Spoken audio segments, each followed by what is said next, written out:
still hear my dog growling in my dreams, and every time I wake up, I'm back in that hallway, staring at a door I know shouldn't have been open. I worked as a canine handler for nearly a decade. My partner back then was a Belgian Malinois named Atlas, 4 years old, disciplined, fearless, the kind of dog other handlers trusted more than themselves.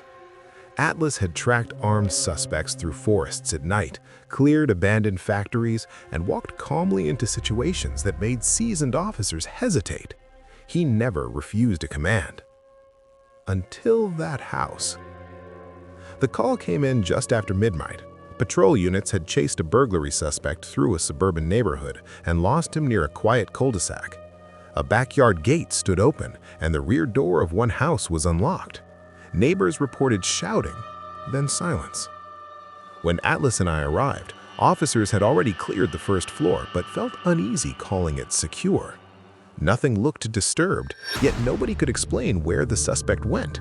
No vehicles leaving, no sightings, just gone. The house itself looked ordinary. 2 stories, pale siding, porch light off. The kind of place you'd expect kids riding bikes outside during the day. But the air inside felt heavy the moment we stepped through the door. Atlas pulled forward immediately after I gave the search command. Living room clear, kitchen clear. Dining room spotless, almost too clean, like no one actually lived there. The refrigerator hummed loudly in the silence. Then we moved upstairs. The hallway was narrow, carpeted, and completely still. No airflow. Every window closed. The homeowners were reportedly out of town, which explained the emptiness, but not the feeling that someone was standing just out of sight. Atlas checked the first bedroom. Nothing. Second bedroom also clear. Then he turned toward the bathroom at the end of the hall. He sniffed along the tiles, circled once, and suddenly froze. His ears shot forward, his body stiffened.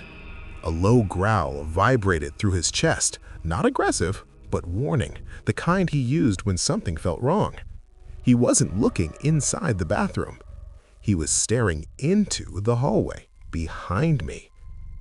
I stepped backwards slowly, my pulse climbing. "What is it?" I whispered, more to myself than to him. Atlas barked once, loud, sharp. At the far end of the hallway, near the final bedroom, something stood there.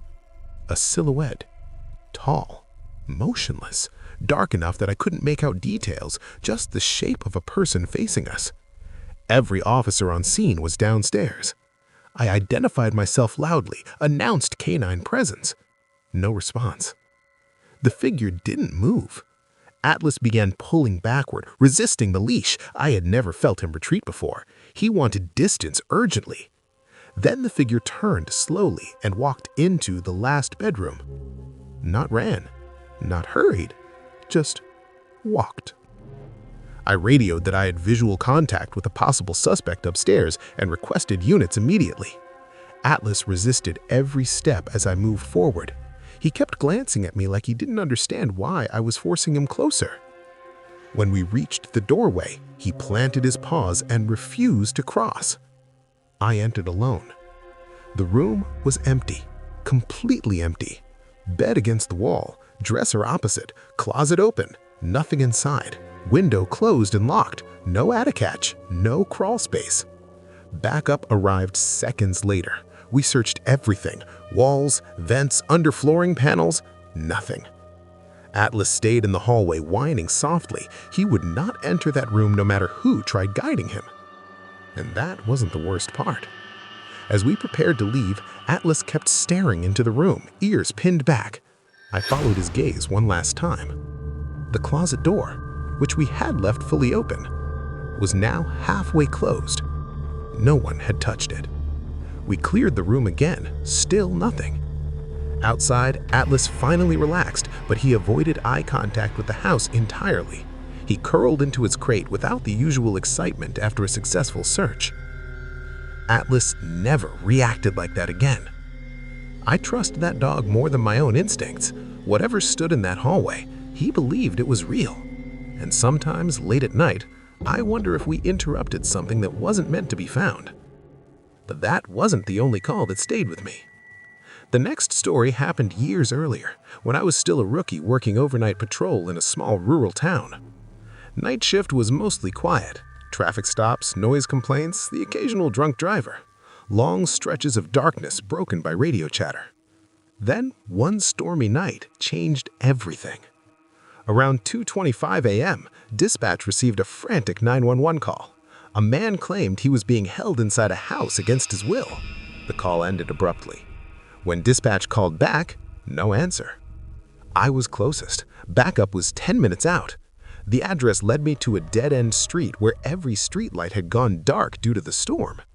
Rain hammered the windshield as I pulled up to a decaying house surrounded by overgrown weeds. It looked abandoned. That alone made my stomach tighten. I approached the door and knocked. Footsteps shuffled inside, then stopped. Someone stood on the other side, completely still. I could feel them watching through the peephole. "Police department," I called. "Open the door." The lock turned slowly. A man opened the door just enough to look through the gap. Mid-30s, pale, glasses fogged from the humidity, eyes darting everywhere except at me. He claimed he lived alone, said the emergency call must have been accidental.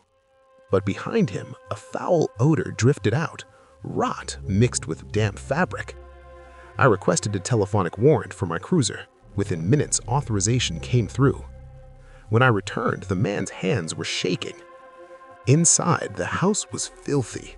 Piles of trash, insects crawling across dishes, stained carpets. Yet oddly organized stacks of clothing sat neatly folded in one corner. That contrast bothered me more than the mess.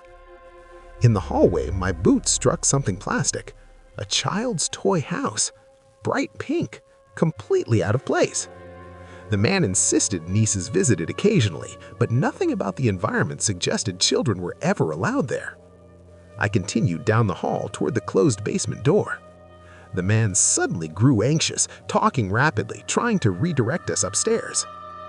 That's when I knew someone else was inside.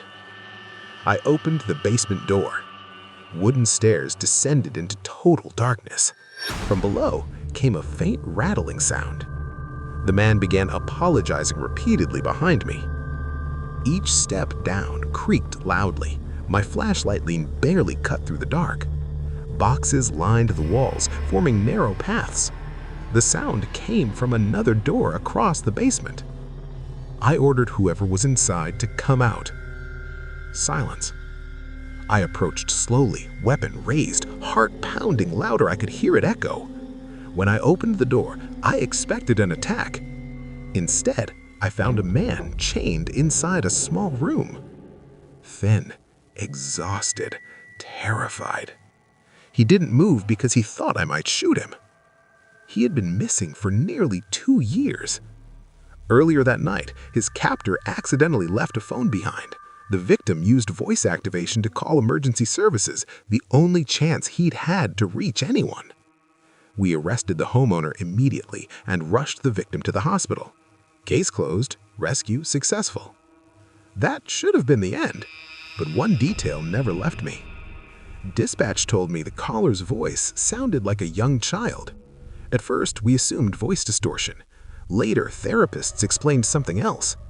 After years of isolation and control, the victim had been forced to speak in a childlike tone constantly, punished whenever he didn't. By the time he called for help, that voice was all he had left. Even freedom didn't immediately give him his real voice back. I've handled hundreds of calls since then. Most fade together over time. But those 2 nights never did. One where something vanished from a locked room, and another where someone survived long enough to be found. Both reminded me of the same thing. You can train for danger, you can prepare for violence, you can even expect the worst from people. But sometimes, the scariest calls are the ones you can't fully explain. And sometimes the only proof you weren't imagining it is the way a dog refuses to walk into an empty room.